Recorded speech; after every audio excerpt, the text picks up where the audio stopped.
찬송 270장 찬송하십니다.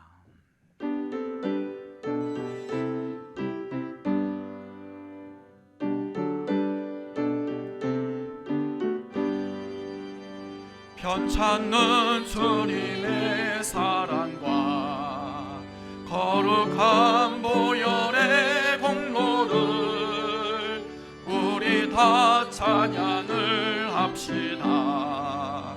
주님을 만나볼 때까지 예수는 우리를 깨끗게 하시는 주시니 그의 피 우리를 눈보다 더 이게 하셨네. 우리를 깨끗게 한 피는 무궁한 생명의 물일세. 생명의 구원을 받은 자 하나님 찬양을 합시다. 예수는 우리를 깨끗게 하시는 주시니 그의 피 우리를 눈보다 더 이게 하셨네. 주님의 거룩한 보혈을 날마다 입으로 간증해 담대히 싸우며 나가세. 천국에 들어갈 때까지 예수는 우리를 깨끗게 하시는 주시니 그의 피 우리를 눈보다 더 이게 하셨네. 십자가 단단히 붙잡고 날마다 이기며 나가세.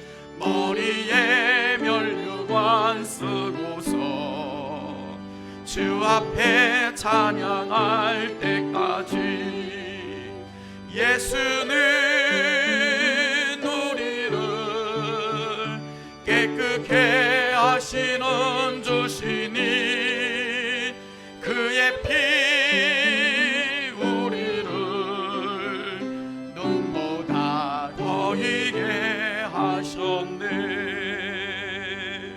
아멘. 하나님 말씀 누가복음 15장 11절에서 19절 말씀입니다. 우리 하나님 말씀 한 절씩 저와 여러분이 교독하겠습니다.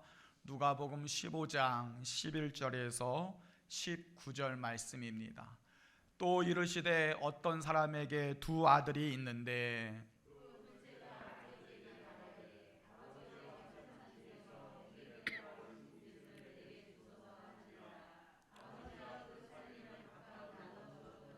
그 후 며칠이 안 되어 둘째 아들이 재산을 다 모아 가지고 먼 나라에 가 거기서 허랑방탕하여 그 재산을 낭비하더니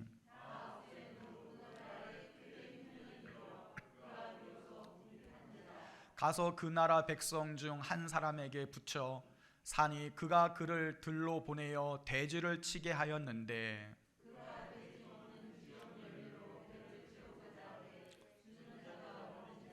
이에 스스로 돌이켜 이르되 내 아버지에게는 양식이 풍족한 품꾼이 얼마나 많은가. 나는 여기서 주려 죽는구나.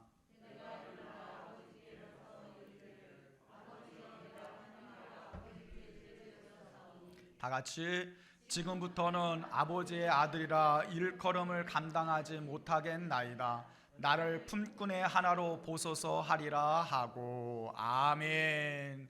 사랑하는 성도 여러분, 하나님께서 여전히 변함없이 우리와 함께 하심을 믿으시길 바랍니다. 고난이 와도 위기가 와도 성도가 환경과 상황에 절망하지 않고 기쁨과 감사의 삶을 살 수 있는 것은 여전히 변함없이 하나님이 우리와 함께 하시기 때문입니다. 생명의 하나님, 능력의 하나님, 소망의 하나님, 구원의 하나님이 이 나라와 민족을 꼭 붙들고 있는 줄로 믿습니다. 코로나19로 인하여서 지금 많은 사람들이 또 전 세계가 어려움을 당하고 있습니다. 지금 코로나19로 인하여서 마스크를 쓰고 손 씻기를 하고 2m 사회적 거리를 두면서 철저하게 방역을 하고 있습니다. 그런데 이러한 방역 예방에는 한계가 있습니다. 속히 치료제가 나와야 되고 백신이 개발되어야 됩니다. 이 치료제가 나온다는 것이 쉬운 일이 아니라고 합니다. 인체에 부작용이 있는지 없는지 임상 실험을 해야 되는데 그 과정이 오래 걸린다고 합니다. 그리고 치료제가 나오면 또다시 변종 바이러스가 나와서 치료에 어려움이 많이 있다고 합니다. 그런데 우리 인생의 가장 강력한 치료제, 부작용이 없는 치료제, 변종되고 있는 죄의 모든 바이러스를 물리칠 수 있는 가장 강력한 치료제는 회개입니다. 신앙생활 가운데 찾아오는 모든 영적 질병의 가장 강력한 치료제는 회개입니다.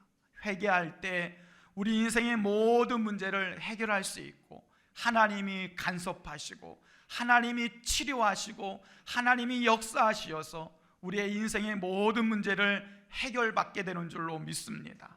구약의 백성들은 위기가 오고 전쟁이 오고 재난이 오고 전염병이 올 때 하나님을 찾았고 하나님 앞에 엎드려 회개했습니다. 아수르의 사내립이 유다를 치러 공격하러 왔을 때에 히스기야가 옷을 찢고 성전에 올라가 굵은 베옷을 입고 하나님 앞에 엎드려 회개하였습니다. 그 밤에 히스기야가 하나님 앞에 엎드려 기도할 때 하나님은 아수르의 18만 5천 명 대군세를 쳐서 죽이시고 물리쳐 주었습니다.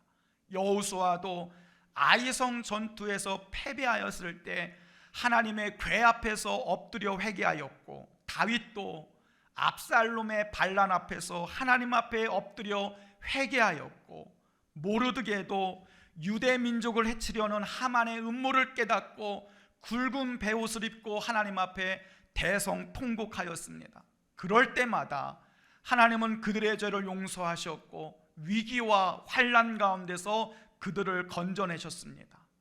요엘 선지자 시대에도 요엘 선지자가 유다 백성들을 향하여 하나님의 심판을 예언하면서 하나님께로 돌아오라, 하나님께로 돌아오면 너희가 살 수 있다라고 회개를 선포하였습니다. 요엘서 2장 12절에서 14절 말씀에 여호와의 말씀에 너희는 이제라도 금식하고 울며 애통하는 마음을 다하여 내게로 돌아오라 하셨으니 너희는 옷을 찢지 말고 마음을 찢고 너희 하나님 여호와께로 돌아오라.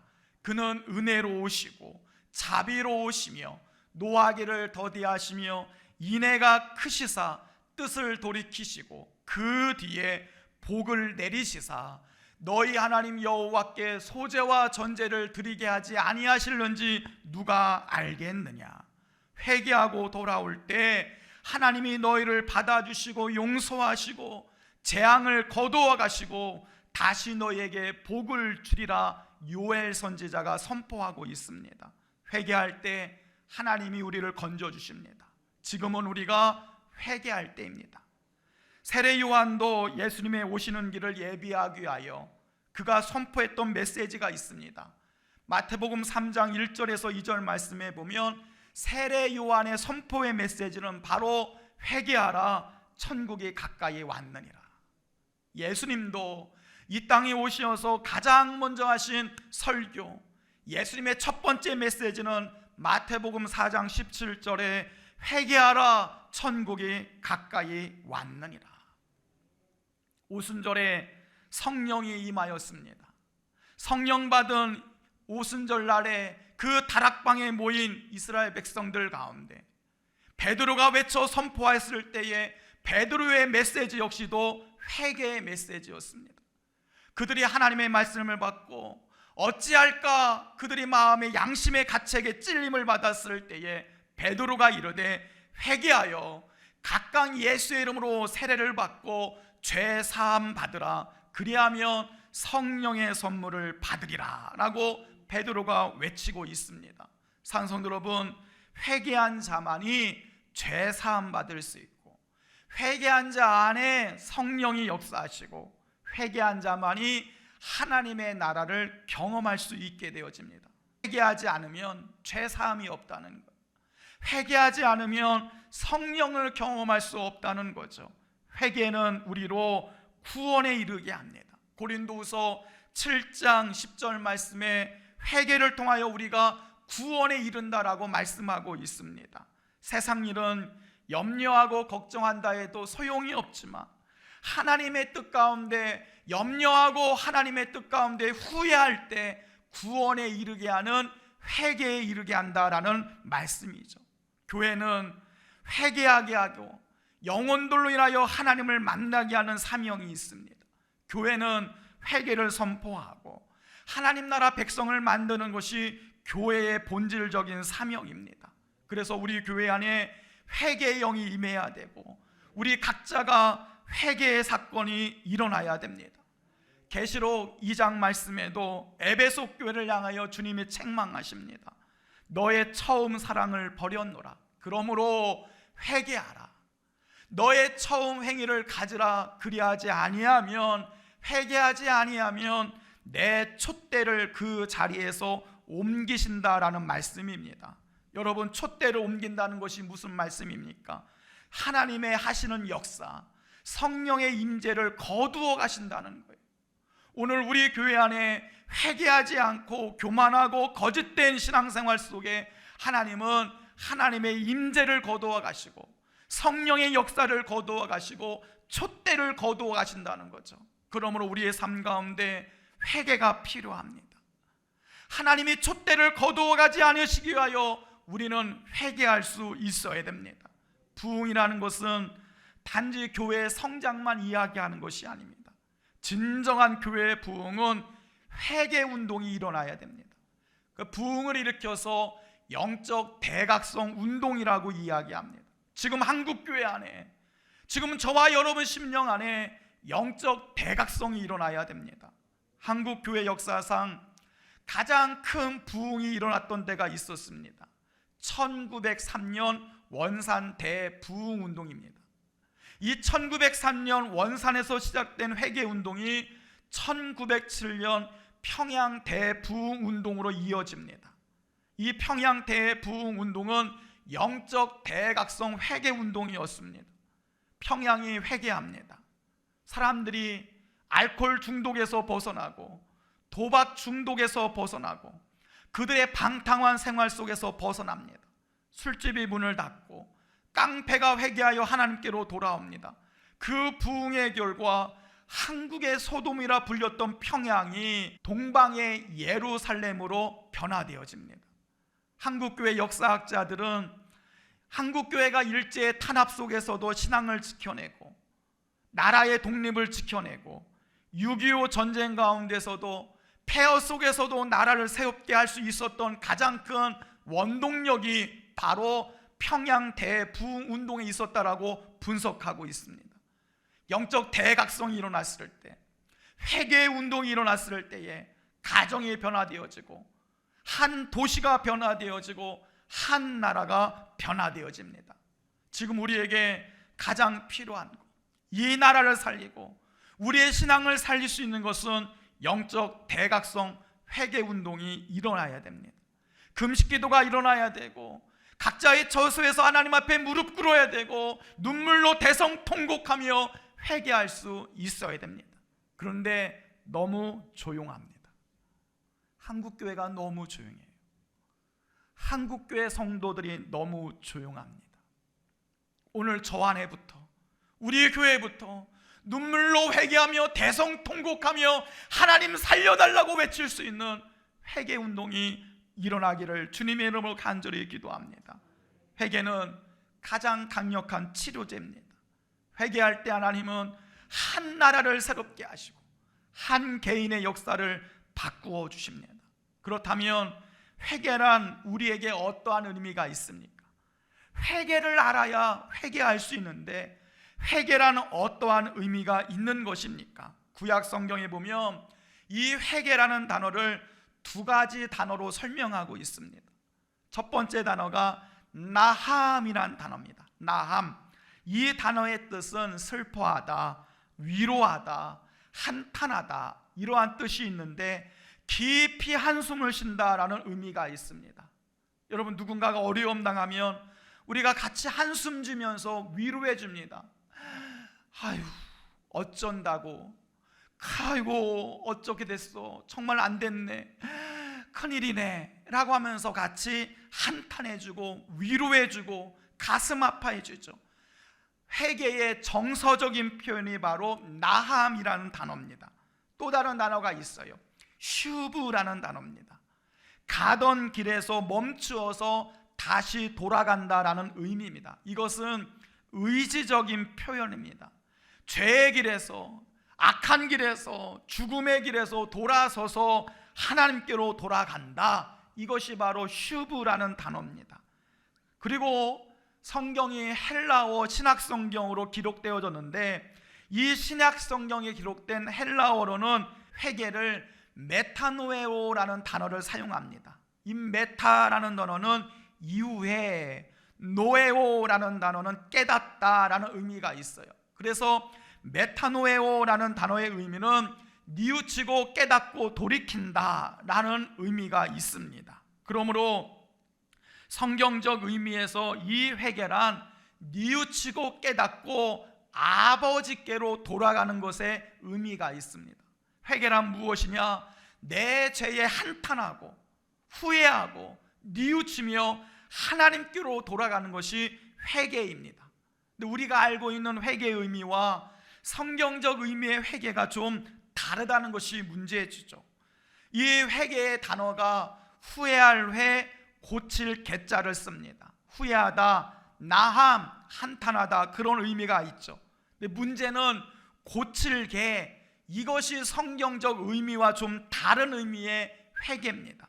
우리는 회개하면 내 잘못을 고치고 내 잘못을 수정해서 하나님께 돌아간다라고 우리는 생각을 하고 있습니다. 그런데 고치다, 내 잘못을 수정한다, 이것은 정확한 의미에서 회개의 의미가 아닙니다. 왜냐하면 우리는 그 누구도 스스로 고칠 힘이 없기 때문입니다. 내가 나를 고칠 수 있다고요? 아니요. 우리는요, 먹는 음식 습관 하나 고치기가 힘듭니다. 마음의 생각 하나 바꾸는 것이 얼마나 힘든지 모릅니다. 후회하고 뒤돌아서면 그 순간뿐입니다.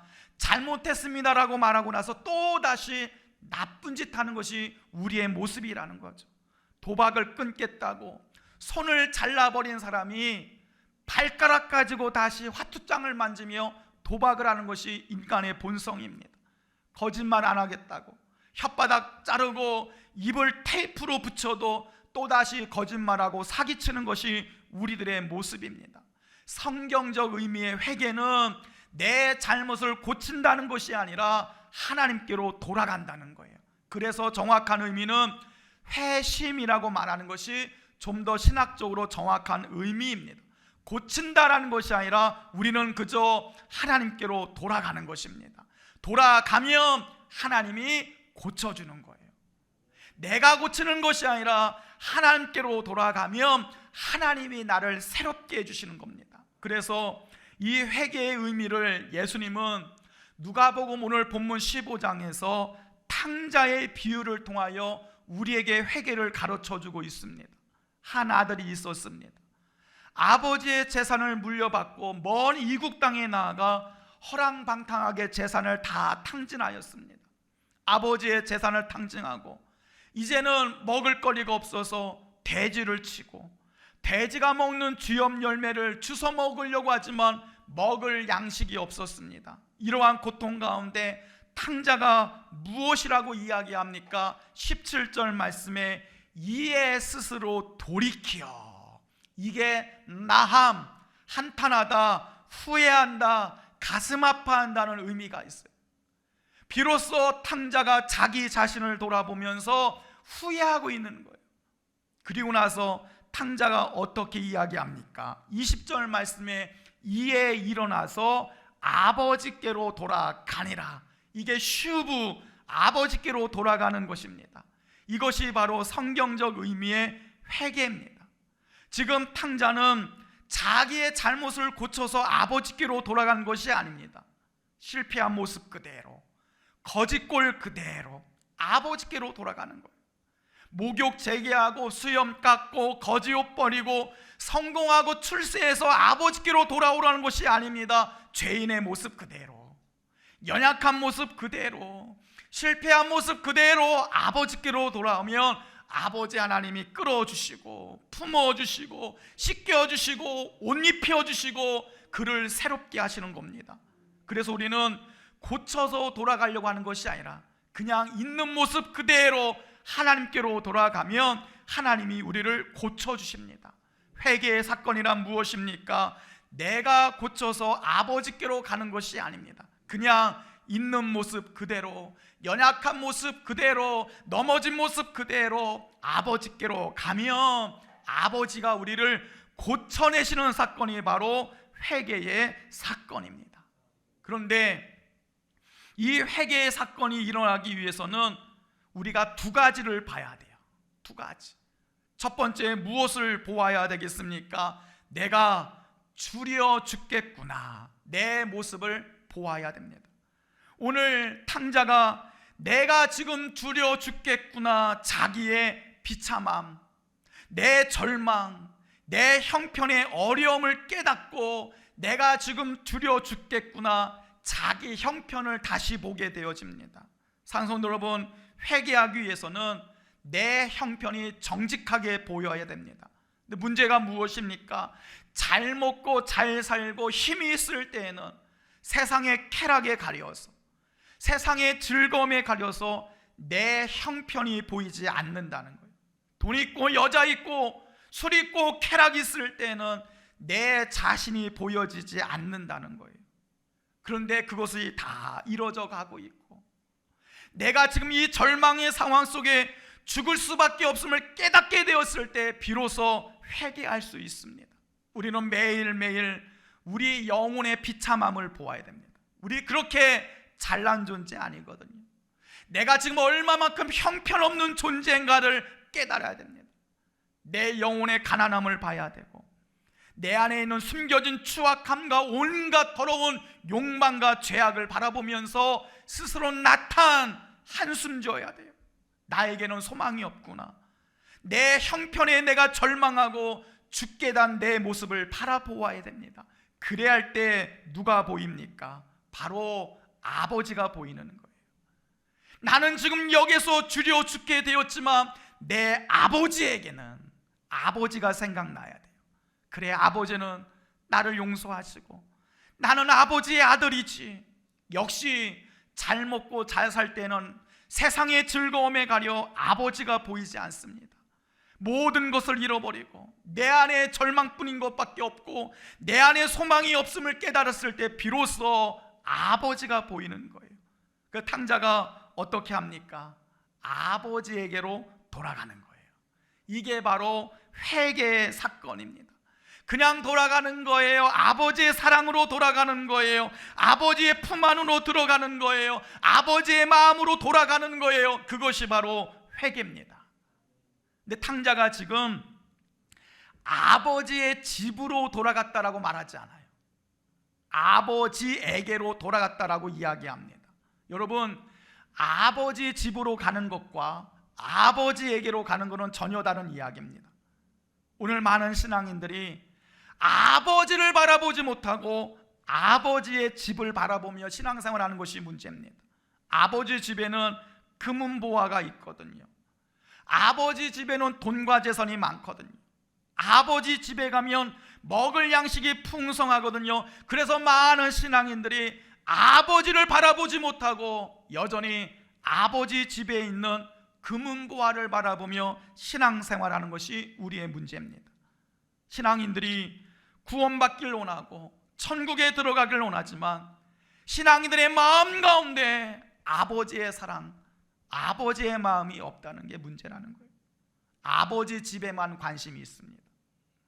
아버지 집에서 더 많이 누리고 더 축복받고 더 즐기고 싶고 죽어서라도 나는 천국 가서 영원히 살고 싶은 겁니다. 천국에는 마음이가 있고 구원에는 마음이가 있고 아버지 집에는 마음이가 있는데 아버지의 사랑에는 마음이 없고 아버지의 마음에서 멀어진 겁니다. 그래서 진짜 탕자는 집 나가 재산을 허랑방탕하게 탕정한 탕자가 진짜 탕자가 아니라 집 안에 머물러 있는데, 아버지 안에 머물러 있는데 아버지의 마음에서 멀어진 큰 형이 진짜 탕자입니다.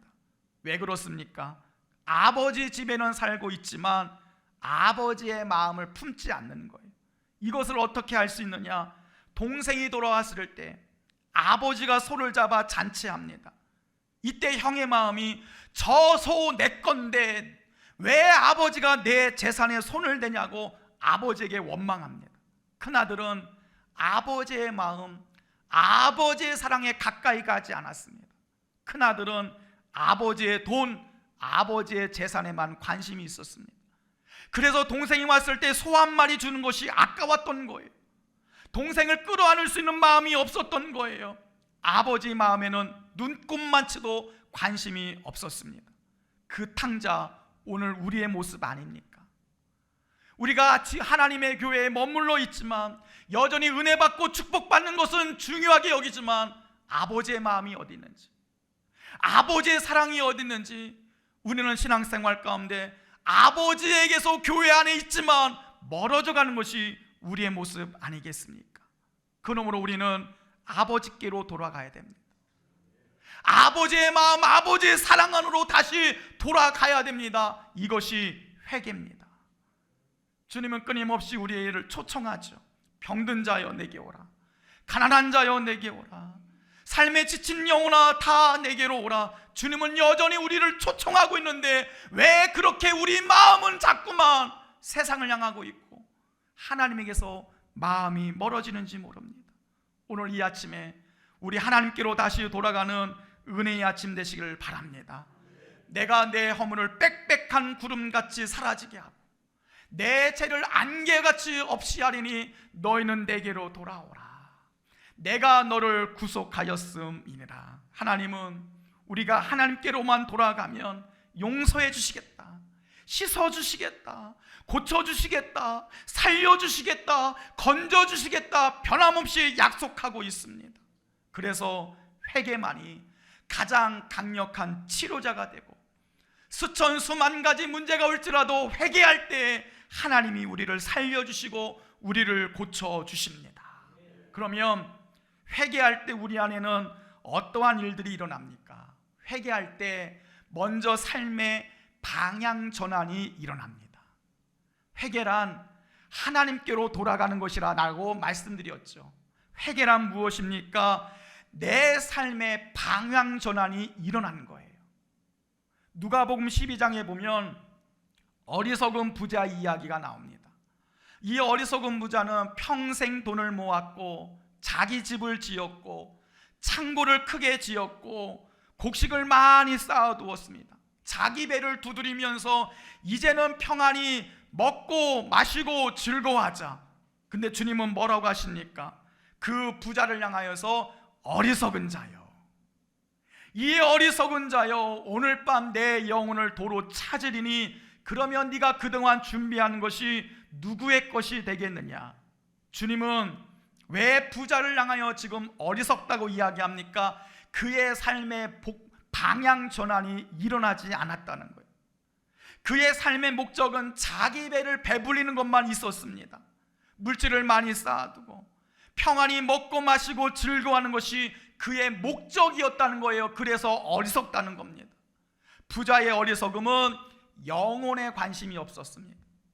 부자의 어리석음은 하나님 나라에 관심이 없었습니다. 오로지 돈 많이 벌고 자식들 잘 키우고 좋은 집에서 좋은 것 먹고 좋은 곳 여행하다가 그렇게 세상을 즐기며 사는 것, 이것이 주님의 방향과 맞지 않았다는 겁니다. 오늘 우리의 삶은 하나님 나라의 방향 전환을 하지 않는다면 여전히 우리도 어리석은 인생을 살 수밖에 없습니다. 여러분, 회개라는 것은 하나님께로 돌아서는 것이고 내 삶의 방향을 전환시키는 겁니다. 나를 위해 살아가던 인생이 하나님의 나라와 하나님의 의를 위하여 살아가는 것이고, 세상에 붙잡혀 있고 물질에 붙잡혀 있고 사람에게 붙잡혀 있던 인생이 하나님께 붙잡힌 인생으로 살아가는 거예요. 세상의 부귀 영화를 쫓아가는 살았던 인생이 하나님 나라를 위해 살아가는 인생으로 방향을 전환하는 것입니다. 우리 교회가 이곳에 오는 심령들마다 방향을 전환시키는 교회가 되기를 주님의 이름으로 축복합니다.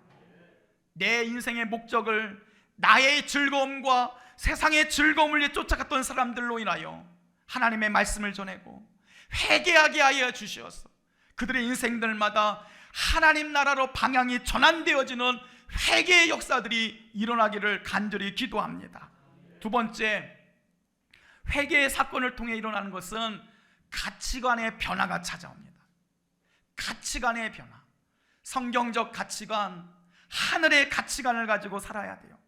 마태복음 13장 44절 말씀에 보면 천국은 마치 밭에 값주인 보와 같으니 사람이 이를 발견하고 숨겨두고 기뻐하며 돌아가서 자기의 소유를 다 팔아 그 밭을 사느니라 라는 말씀이 있습니다. 어떤 사람이 밭을 갈다가 그 밭에 보화를 발견하게 된 거죠. 그리고 이 사람은 이제 그 보화를 사기 위하여 자기의 전 재산을 팔아 그 밭을 삽니다. 사람들은 그 사람을 알지 못하죠. 왜 저 사람이 저 버려진 땅을 살까? 저 사람이 왜 저 가치 없는 땅을 살까? 아무도 모릅니다. 그러나 그 사람은 압니다. 그 밭에 숨겨진 보화가 있다는 거예요. 신앙인들은 천국의 보화를 발견한 사람들입니다. 천국의 보화를 발견한 사람들 안에는 천국의 보화를 발견한 기쁨이 있는 거예요. 이 기쁨이 고난이 오고 환난이 와도 이 기쁨을 빼앗아 갈 수 없는 것입니다. 우리 교회 올라올 때마다 천국의 보화를 발견하는 하늘의 기쁨이 가득 넘치시기를 주님의 이름으로 간절히 축복합니다. 이것이 회개의 사건을 통하여 비로소 일어나게 되어집니다. 세 번째, 회개한 사람 안에는 의지의 새로운 변화와 결단이 찾아옵니다. 살아가고자 하는 삶의 의지와 결단이 새로워지죠.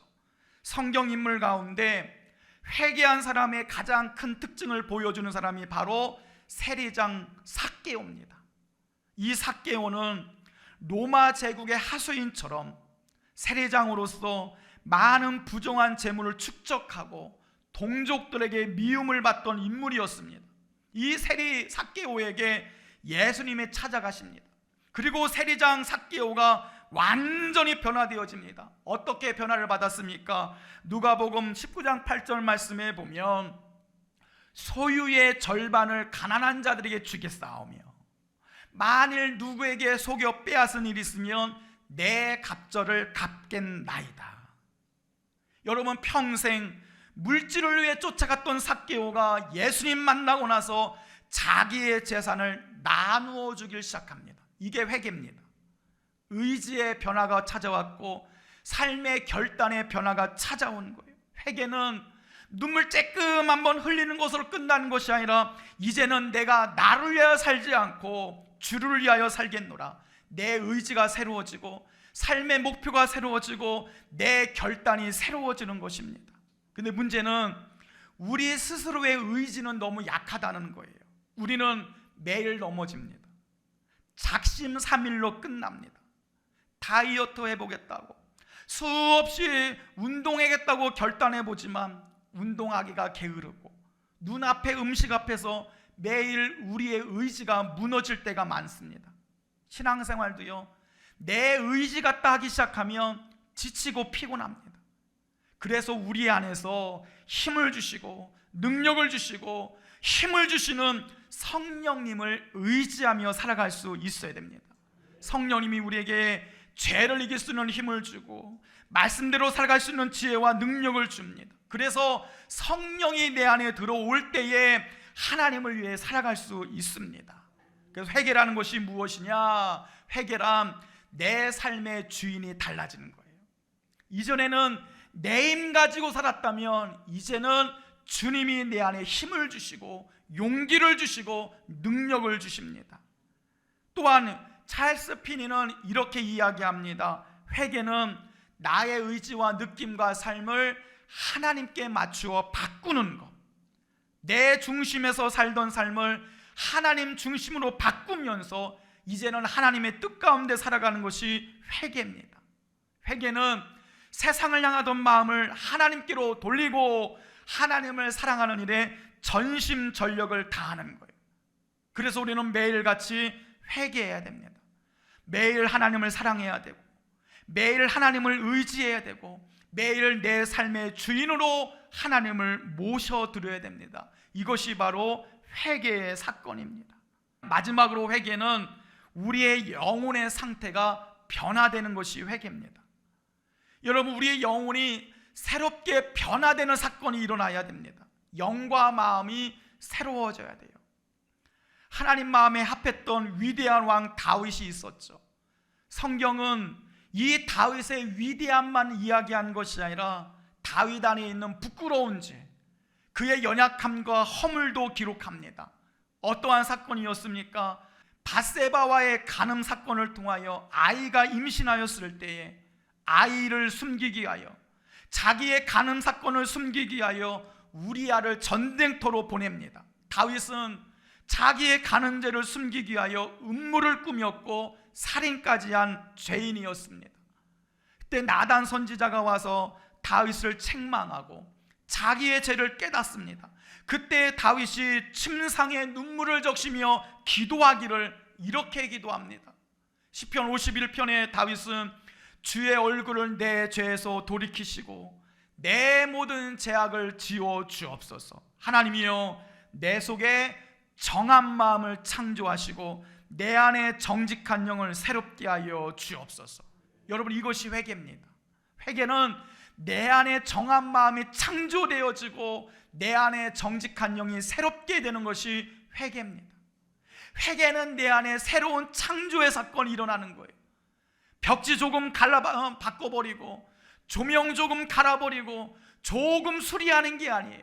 우리의 영과 생각과 마음을 완전히 바꿔버리는 거예요. 우리 안에 재창조의 역사가 일어나는 것이 바로 회개의 사건입니다. 태초에 천지를 창조하신 하나님께서 내 영혼 안에 나를 완전히 새롭게 다시 변화시켜주는 것, 이것이 바로 회개의 사건입니다. 하나님 없던 내 마음에 빛의 마음을 주시고 어둠과 혼돈 가운데 있었던 내 마음에 기쁨과 평안을 주시고 하나님 알지 못했던 내 마음 가운데 하나님을 향한 사랑의 마음으로 가득하게 하시는 것, 이것이 바로 회개입니다. 회개는 내 영혼을 송두리째 변화시키고, 회개는 나의 삶을, 전 인격을, 전 존재를 완전히 새롭게 변화시키는 사건입니다. 이 회개의 사건이 오늘 우리 안에 일어나게 되기를 주님의 이름으로 간절히 축복합니다.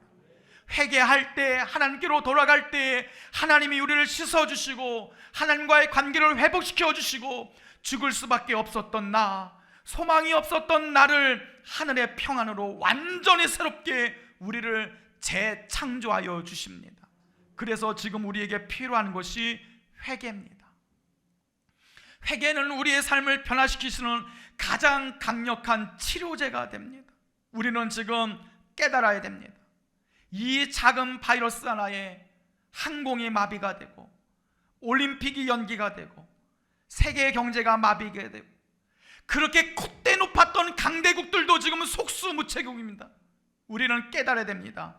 내가 주려 죽겠구나. 그렇구나. 세상에는 소망이 없구나.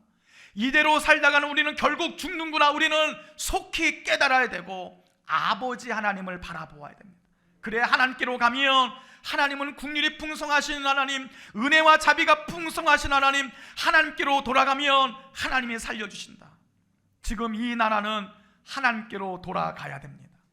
한국 교회는 하나님께로 돌아가야 됩니다. 아니, 저와 우리 교회부터 지금 하나님께로 돌아가야 됩니다. 세상의 성공을 위해 쫓아갔고 먹고 사는 일에 바빴고 나 하나 잘 되는 일에 바빴던 내 마음, 내 안에 있었던 자기 우상, 자기의 다 버리고 우리는 하나님께로 다시 돌아가야 됩니다. 이사야 55장 7절 말씀에 악인은 그의 길을, 불의한 자는 그의 생각을 버리고 여호와께로 돌아오라. 그리하면 그가 긍휼히 여기시리라. 우리 하나님께로 돌아오라. 그리하면 그가 너그럽게 용서하시리라. 오라, 우리가 여호와께로 돌아가자. 여호와께서 우리를 찢으셨으나 도로 낫게 하실 것이요, 우리를 치셨으나 싸매어 주실 것임이로라. 사랑하는 성도 여러분, 우리 여호와께로 돌아가십시다. 우리 하나님께로 돌아갑시다. 하나님께로 돌아가는 길만이 회복의 길이요, 구원의 길이요, 생명의 길입니다. 그래서 회개는 가장 강력한 치료제요, 회개는 우리의 삶을 변화시키고 새롭게 하는 가장 강력한 하나님의 방법입니다. 우리 주님께로 돌아가고 우리의 마음이 완전히 새로워지고 우리의 믿음이 완전히 새로워지는 회개의 사건이 일어나기를 주님의 이름으로 간절히 축복합니다. 주신 말씀 기억하며 하나님, 주께로 돌아가길 원합니다. 내 형편을 보게 하여 주옵소서. 이 나라의 형편과 내 개인의 신앙생활의 형편을 정직하게 보고 내게는 방법이 없음을 깨닫고 나는 여기서 죽을 수밖에 없는 비참한 상태임을 깨닫고 이 아침에 아버지께로 돌아가게 하여 주옵소서. 우리의 신앙이, 우리의 교회가, 이 나라와 민족이 하나님께로 돌아가게 하여 주옵소서. 회개의 사건이 일어나게 하여 주옵소서. 오늘 주시는 말씀 기억하시면서 우리 간절한 마음으로 1분간만 함께 회개합니다. 할렐루야. 주님 감사합니다. 세상을 향했던 마음, 하나님 성공을 쫓아갔던 마음, 나의 만족과 유익을 쫓아갔던 마음, 하나님을 생각하지 못했던 마음, 하나님 우리의 죄를 용서하시고 이 아침 주님께로 돌아가길 원합니다. 슬픈 마음이 있는 자, 지치고 병든 자들마다 부르시고 초청하시는 그 예수님 앞에 돌아가길 원합니다. 이 아침에 우리의 연약함을 깨닫게 하시고 우리의 무능함을 보게 하시고 우리의 죄악을 보게 하시어 우리 안에 소망이 없음을 깨닫게 하시고 우리 다시 하나님께로 돌아가게 하여 주옵소서. 내 마음이 하나님께로 돌아가길 원합니다. 내 생각이 하나님께로 돌아가길 원합니다. 이 나라와 민족이 주님께로 돌아가게 하시고 우리 가정이 주님께로 돌아가게 하시고 우리 교회가 하나님께로 돌아가게 하여 주옵소서. 진정한 회개의 사건이 하나님 이 땅 가운데 일어날 수 있도록 역사하여 주옵소서. 주님께로 돌아오는 자들마다 주님이 회개하게 하시고 새롭게 하시고 변화시켜 주시고 우리를 재창조해 주실 줄로 믿습니다. 우리를 받아주시고 용서하시고 새롭게 하여 주옵소서. 주님 역사하여 주옵소서. 하나님, 이 시간에 우리가 주님께로 돌아갑니다. 지금 이 시간에도 슬픈 마음이 있는 자, 몸과 영혼 병들고 지친 자, 주님은 우리를 부르고 있습니다. 우리 한 사람 한 사람 이 시간 회개의 사건이 일어나게 하여 주옵소서. 내가 여기서 주려 죽는구나. 우리의 비참함과 무능함과 연약함을 보게 하여 주옵소서. 그리고 하나님의 한없는 사랑과 우리를 용서하시는 아버지의 사랑을 보게 하시고 다시 아버지께로 돌아가게 하여 주옵소서. 우리의 삶의 방향 전환이 일어나게 도와주시고 삶의 가치관과 목적이 새로워지게 도와주시옵시고 우리의 의지가 새로워지게 하여 주옵소서. 우리의 영혼 송두리째 변화되게 하시고 우리 영혼이 새롭게 창조되게 하여 주옵소서. 지금 우리에게 가장 필요한 것 회개입니다. 이 나라가 주님께로 돌아오게 하여 주옵소서. 한국교회가 주님께로 돌아오게 하여 주옵소서. 아니 저 자신부터 하나님께로 다시 돌아가게 하여 주옵소서. 주님, 내 안에 거짓됨이 있고 정욕이 있고 교만함이 있고 우상숭배가 있습니다. 이 모든 악한 것들을 버리게 하시고 이 아침 주님께로 다시 돌아가는 은혜의 아침 되게 하여 주옵소서. 돌아오는 자들마다 품어주시고 받아주시고 용서하시는 하나님의 사랑이 이 아침 우리 가운데 풍성하게 임하게 하여 주옵소서. 사랑 많으신 예수님의 이름으로 기도하옵나이다. 아멘.